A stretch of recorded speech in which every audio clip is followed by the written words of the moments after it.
வணக்கம், நான் உங்கள் ஜெயா.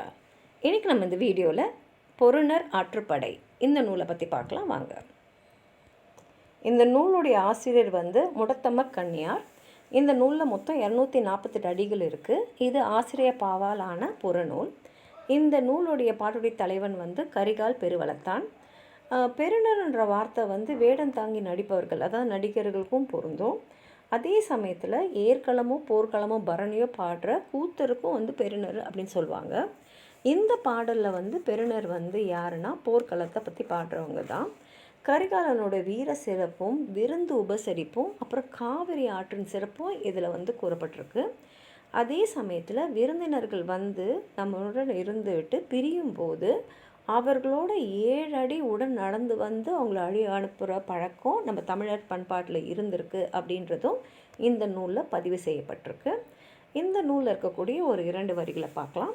முரசு முழங்கு தானை மூவரும் கூடி அரசவையில் இருந்த தோற்றம் போல. அதாவது முரசு முழங்கு தானேனா, முரசுன்றா அதாவது ஒரு போரில் வெற்றி அடைஞ்சிட்டோன்னா நம்ம இசைக்கக்கூடிய இசைக்கருவி தான் முரசு. இந்த முரசை முழங்கும் தானே அப்படின்னா வெற்றி முரசு ஒலிக்கும் படையை குறிக்கிறது. அதாவது அவங்க எந்த போருக்கு போனாலும் இந்த படை தான் வெற்றி அடையும். அப்படிப்பட்ட பலம் பொருந்திய படை. மூவர்ன்றது தமிழகத்தை ஆண்ட சேர சோழ பாண்டிய மன்னர்களை குறிக்குது. அதாவது கூடிய அரசவையில் இருந்த தோற்றம்.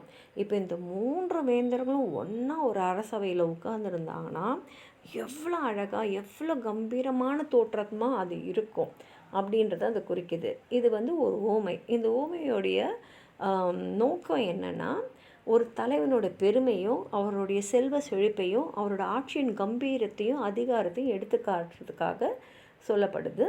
இந்த பாடலோட வரியின் மூலமாக நமக்கு அவருடைய வீரத்தையும் செல்வாக்கையும் அதிகாரத்தையும் ஒருங்கே கொண்ட மூவேந்தரின் எல்லாருடைய, அதாவது 3 வேந்தர்களும் சேர்ந்து அவர் தோற்றம் அமைஞ்சிருந்தால் அந்த மாதிரி தோற்றத்தை உடைய கரிகாலன் அவருடைய செயல் எவ்வளோ உயர்வான தன்மையை கொண்டிருக்கு அப்படின்றத ஓமையாக இங்கே கூறுது. இது போல் பல சிறந்த அடிகளை கொண்ட நூல் இது. உங்களுக்கு எதாவது சொல்லணும்னு நினச்சிங்கன்னா கீழே இருக்கிற கமெண்ட் பாக்ஸில் எழுதுங்க. இந்த வீடியோ லைக் பண்ணுங்கள், உங்கள் ஃப்ரெண்ட்ஸோடு ஷேர் பண்ணுங்கள். சப்ஸ்கிரைப் பண்ணாதவங்களாம் ப்ளீஸ் சப்ஸ்கிரைப் பண்ணி சப்போர்ட் பண்ணுங்கள். நன்றி.